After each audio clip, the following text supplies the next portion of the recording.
Welcome to my channel, my Showbiz Corner. Viewers, supporters, subscribers.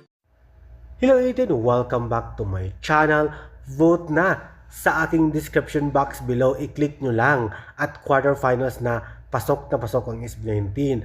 Ulitin ko lang ang aking update. Ang quarterfinals, tatlo ang mga kalaban ng SB19. Ang first group ay Taylor Swift, Billie Eilish at Dua Lipa. Kasama dyan ang SB19. Yan ang first group ng quarterfinals. Apat sila kasama ang SB19. At ito naman ang pangalawang grupo. Dahil 8 sila lahat. Ang pangalawang grupo ay sila Beyonce, Hozier, Rihanna at Gracie Abrams. Yan po, quarterfinals. 8 contenders at singers ang maglaban-laban. Kasama dyan ang nag-iisang Pilipino, SB19 na may mataas na boto. 90+% sila. Kaya congratulations, keep on voting Monster voters.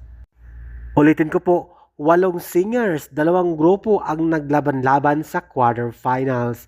At 4 na singers, 1 grupo na lang para sa semifinals na maglaban-laban. At ang matira sa finals, 2 singers na lang. Ang sino ang mataas ang boto, siya ang panalo.